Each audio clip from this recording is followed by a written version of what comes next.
नमस्कार।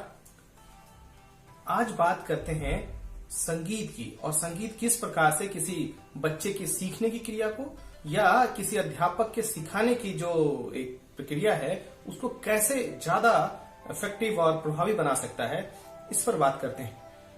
सदियों से हमारे जो संस्कृति रही है उसमें कला का विशेष स्थान रहा है और संगीत का भी अति विशेष स्थान रहा है। यह माना जाता है कि एक अच्छे मनुष्य की पहचान उसके कला, साहित्य और संगीत से ही की जाती है। यदि हम माँ सरस्वती की मूर्ति को देखें, जिसे ज्ञान की देवी माना जाता है, तो हम देखते हैं कि उनके हाथ में वीणा भी है और पुस्तक भी।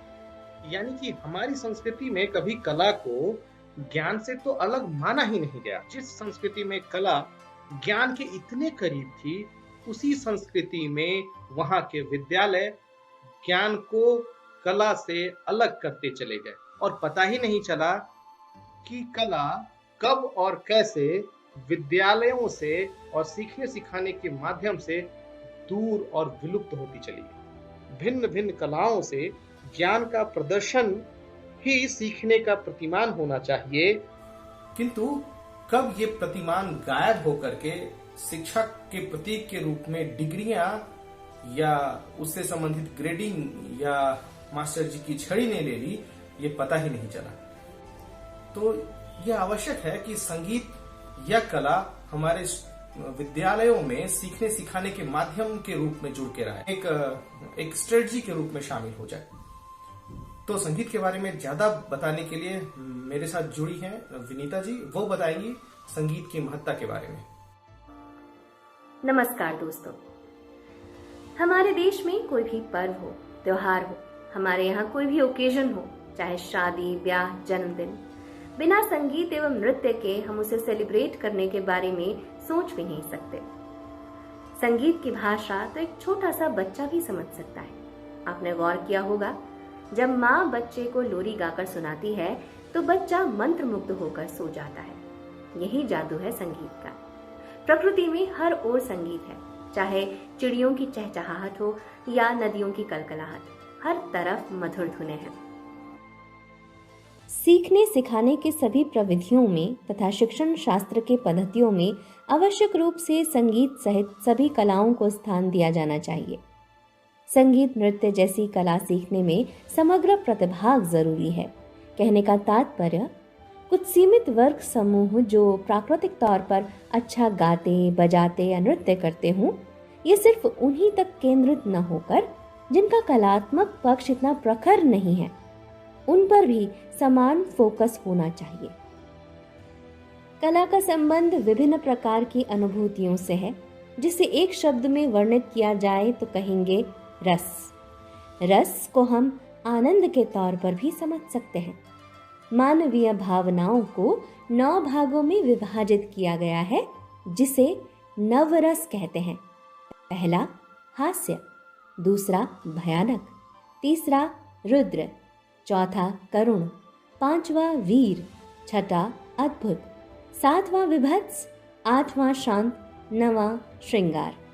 संगीत एवं नृत्य किसी भी अन्य ललित कला या कहें परफॉर्मिंग आर्ट्स की तरह इन रसों का इनके सच्चे एवं उच्च रूप में कीर्तिगान करता है। विद्यार्थियों को जागरूक किया जाना चाहिए कि हमारी संस्कृति में कितने प्रकार के नृत्य एवं संगीत प्रचलित हैं। इससे उनकी रचनात्मक अभिव्यक्ति में उत्साहवर्धक वृद्धि की जा सकती है। साथ ही हम अपने देश में समाविष्ट विविध संस्कृति से उनका परिचय करा सकते हैं।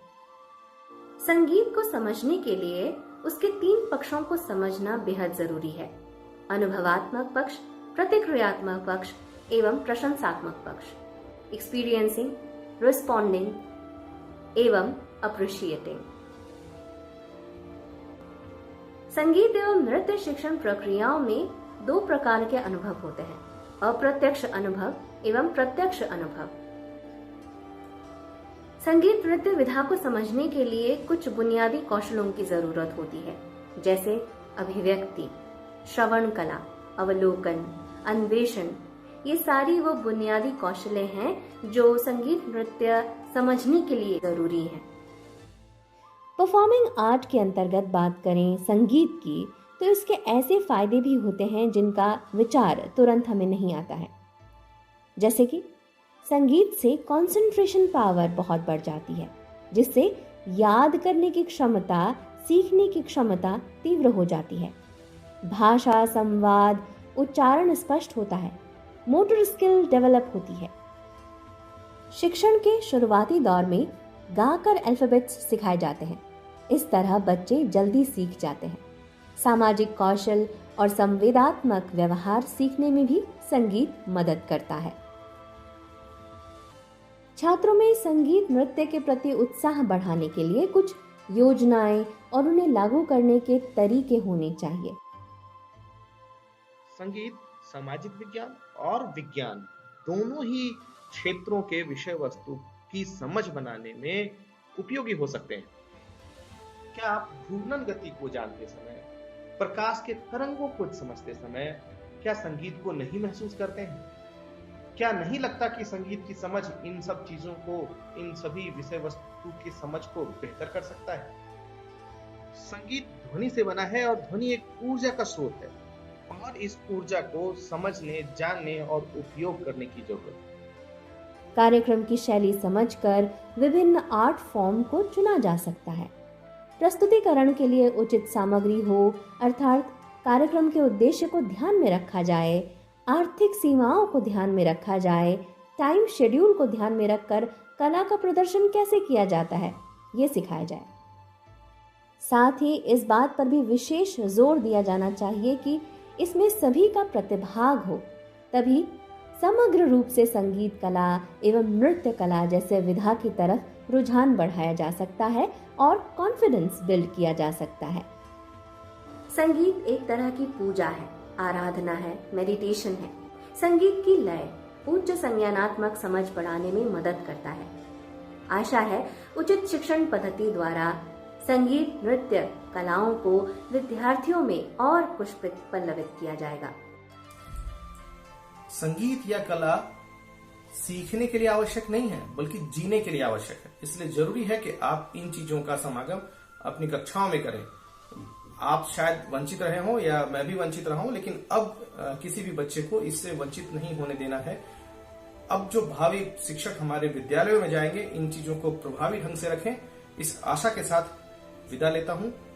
फिर मिलते हैं किसी नए विषय वस्तु के साथ। नमस्कार, जय हिंद।